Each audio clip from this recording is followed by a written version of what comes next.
The problems dating back to 2005 began, and almost immediately people marched against the construction being done in the Debe area. It is worth mentioning that some ministers even joined in these marches. They were MPs or members of parliament who were from the UNC political party.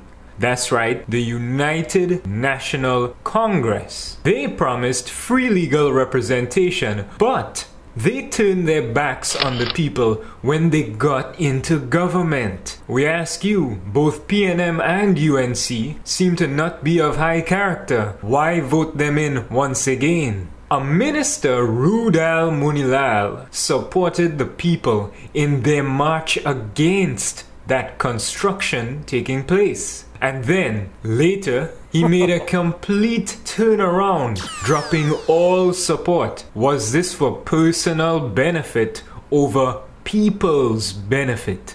At the time, even the construction was shady, as people were told it was for a gas line, not even a highway extension. Why lie? The same year, 2005, seemed to be when surveyors first came into the Pinal, San Francisco area and reportedly said that they were there for the purpose of gas lines. This in itself was a lie. Why lie, we ask you? Doesn't lying mean that some agenda is being hidden? Later, in 2006, the EMA came into the mix and got their piece of the pie when they held EIA consultations, August 2006, and later on in February 2007. They reviewed the highway construction of its alignments. You see, every highway is planned out as alignments, and they are checked to make sure the best alignments are selected to construct. We researched this, and correct us if we're wrong, but we found that an alignment is basically a line from one point to another, A to B. And connecting those points via roadway has to be done with as little destruction as possible, and instead with as much care and responsibility for the people being affected, whose homes and lands lie in the line's way. There are important factors that are supposed to play a part in the choosing of the alignment, such as land, people's homes, and environmental effects on the construction on the roadway, on the people, and on the soil. Destruction of crops and worsening of flood-prone areas, as well as calculations concerning estimated increases in traffic, all play a part in making the right choice. Studies are even done to make sure places with important cultural significance or activities are not destroyed in the process of constructing roadways. Why?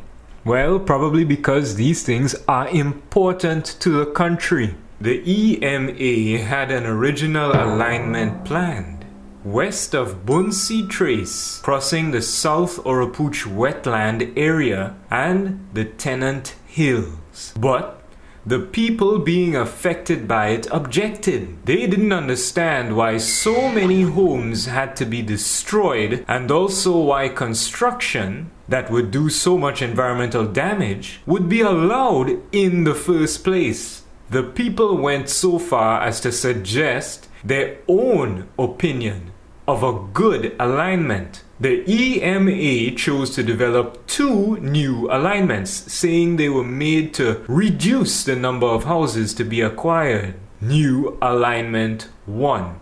This was very similar to the original alignment, but it was shifted slightly eastward to reduce the number of houses to be acquired along Bunsi Trace. The shift proved to be of little help in reality though, since the number of houses to be acquired was not really reduced much at all. New Alignment 2.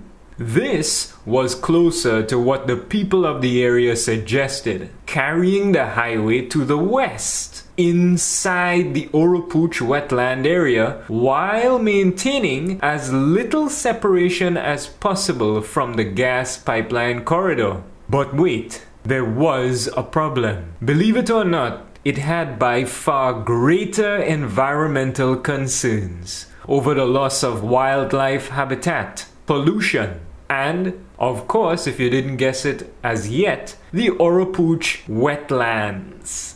It also proved to be even more expensive than the new Alignment 1.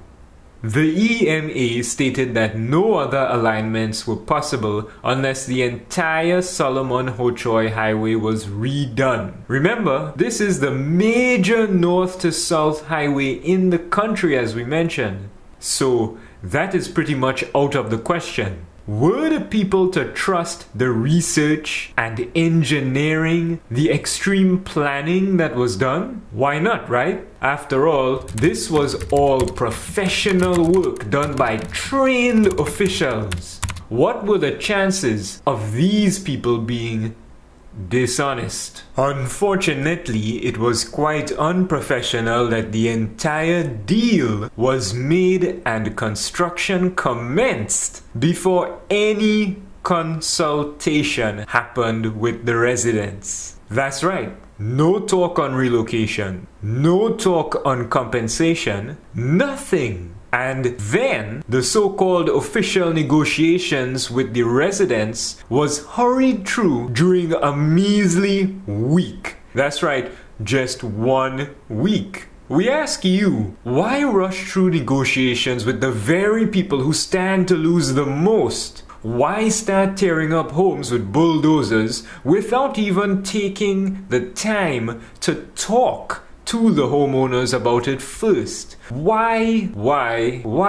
Could it be it was all green-lighted illegally? When the EMA did its EIA, its assessment, and with its so-called educated assessment issued forth a clearance, that's right, the Certificate of Environmental Clearance, or CEC for short, on April 20th, 2010. Illegal. You can choose for yourself what to believe. You might wonder, why call it illegal? Well, it can't be that just because the residents don't agree with it that I am saying it may be illegal. This documentary is not here to take the side of anyone unfairly. But why does it seem that the villagers are the innocent in this situation? First and foremost, it is clear that the EMA ignored the negative effects that would take place on the hydrology or water flow of the land. They ignored the negative effects of mass flooding and the complete destruction of the agriculture of the land. All that destruction to be caused by the highway segment in the Mondesi to Debe area instead of positive development of the country. Sure, it would look very progressive to see more of a metropolitan sprawl, more businesses, and more buildings to supposedly provide products and services to all of the people using that highway extension. But we ask, how progressive would it really be beyond all of these looks? I hate to say it, but maybe we can be so bold now as to ask the question: is it that the highway segment is being built to make money for a few vested interests, instead of being built to help the nation and its people with their traffic problem? Remember, all this is at its root public money, so it should not be wasted. It should be used to help the people. And there should be complete transparency, or else how could we trust the government and its related entities in the first place? This documentary is not anti-government. It is anti-corruption. And we too want to believe in some sort of a government party, because we are electing them. But while it is good to be positive, it is very bad to be naive. None of this seemed to make any sense. So, the highway reroute movement proposed a solution. Build the highway extension, yes, but instead of that problematic Mondesi to Debe route or section, use a different route, a reroute. From the La Romaine countryside in the back to the end of the Golconda segment at Debe through the unoccupied former Caroni Limited land, also known as Caroni County. And with that, you now know the details of how this situation really started.